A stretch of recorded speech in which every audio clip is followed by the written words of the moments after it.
Je dirais que le secteur a pâti pendant quelques temps d'une image poussiéreuse, mais qui, de fait, sur le terrain, est relativement fausse.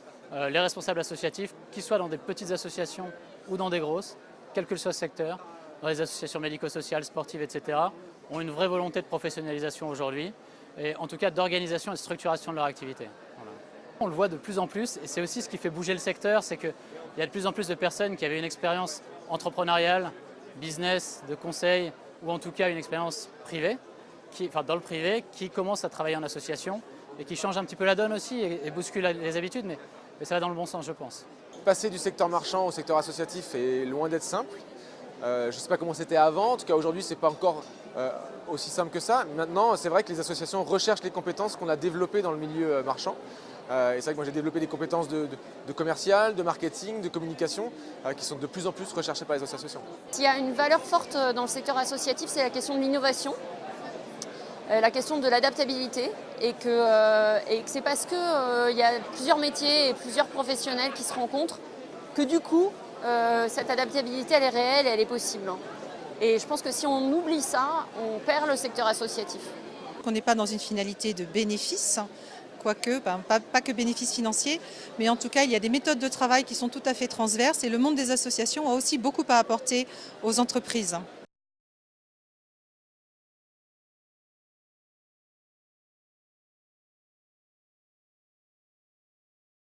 Dans les associations, ce qu'on observe, c'est que déjà il y a un terrain très humaniste.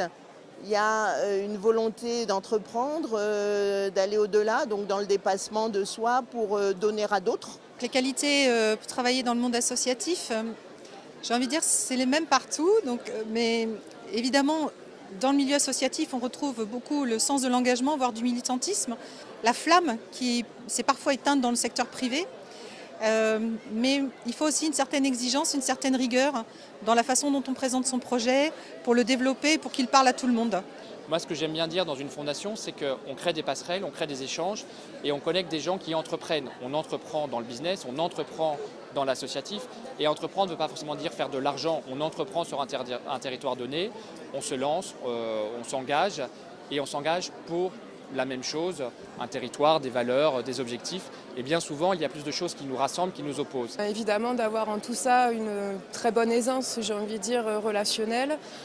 Et par ailleurs, d'avoir des compétences de l'ordre de plus en plus stratégique, que ce soit dans la recherche de financement ou par ailleurs dans le management d'équipe de manière générale, ou j'ai envie de dire aussi dans la capacité toujours à valoriser davantage les impacts des projets des associations auprès d'une diversité d'acteurs avec un argumentaire et un cadre particulier évidemment.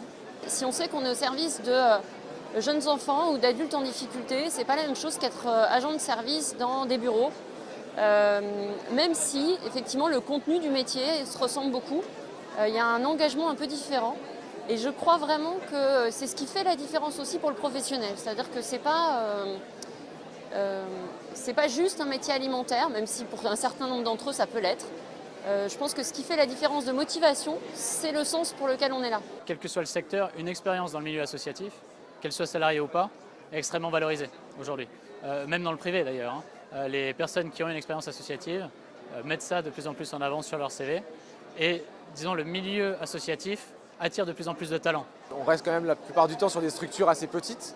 Il faut évidemment pas avoir peur de mettre les mains dans le cambouis, mais également de pouvoir faire la stratégie. Donc c'est souvent un petit peu des TPE, des PME qu'on va retrouver avec des fonctionnements qui s'apparentent malgré tout à ce qu'on retrouve dans le secteur marchand, ou avec une structuration beaucoup plus importante. La richesse du travail, on se lève tous les matins en se disant que ce qu'on va faire va servir à quelqu'un. Moi je travaille sur la recherche contre le diabète. Tous les matins, je dois trouver des financements pour cette association pour que les malades vivent leur maladie de meilleure façon, voire un jour ne soient plus malades. Forcément, lorsque on a cette mission, ça facilite les choses et ça donne une envie décuplée par rapport à une activité classique, je vais dire. Quel que soit l'objet de l'association, on se retrouve finalement à lier passion et travail.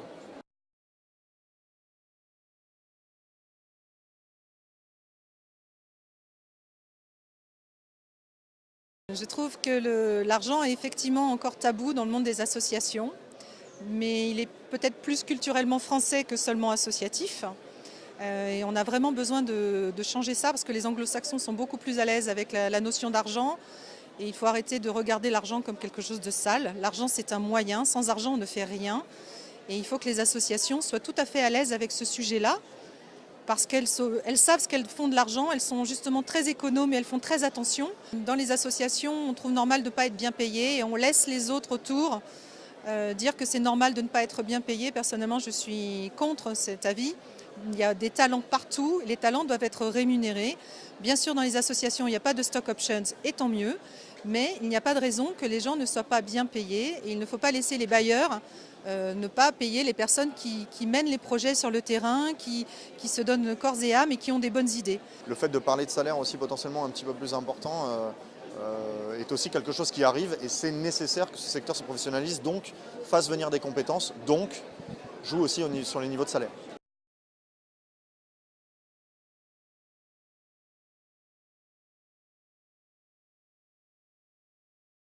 Et je dirais qu'il y a aussi d'autres métiers qui vont être l'ouverture à de nouvelles hybridations de leur modèle économique. Donc elles vont devoir aussi élargir leurs compétences au sein de leurs associations, peut-être chercher des nouveaux relais de croissance, qui peuvent être la vente de services, de biens, pour compenser le manque de fonds publics. Donc elles vont devoir aussi se renouveler, mais elles ont, je pense, la capacité d'innovation, mais il va falloir des gens qui vont être capables de regarder ces nouveaux modèles économiques. Il est clair que les organisations ont de plus en plus besoin de levée de fonds et de levée des fonds privés, et donc il y a un besoin en fundraiser qui est de plus en plus important. Ces métiers sont aussi en train de changer.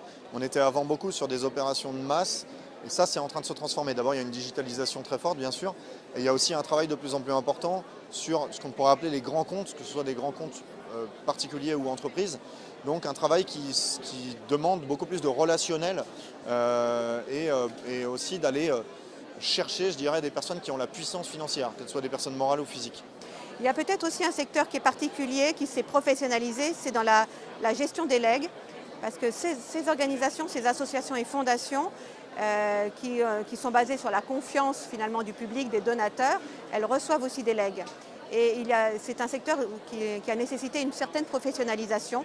Donc on découvre dans ce secteur un recrutement de juristes, de personnes qui viennent du notariat, qui viennent aussi s'investir dans ces associations pour apporter de la professionnalisation à la gestion des legs. Les métiers sur lesquels on est en tension en tout cas, on a notamment les métiers de psychiatre qui sont extrêmement difficiles. On a aussi des métiers comme orthophoniste, ou les métiers de l'encadrement, parce que on a des directeurs qui partent en retraite et qu'il va falloir remplacer.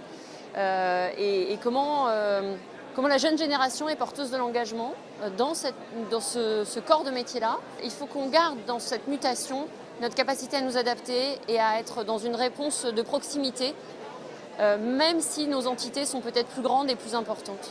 Je pense que le métier de demain, je parlais de grand maker, donc il n'y a pas de traduction française en tant que telle aujourd'hui, qui est ce métier de ce que j'aime bien de faiseur, en fait, de maker en anglais. Et c'est faire, c'est créer, c'est construire, c'est ça ce métier qui est intéressant.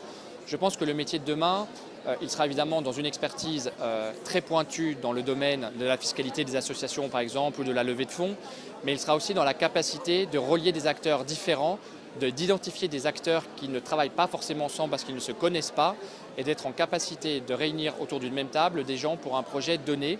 Et je pense que ça, c'est une grande force pour demain.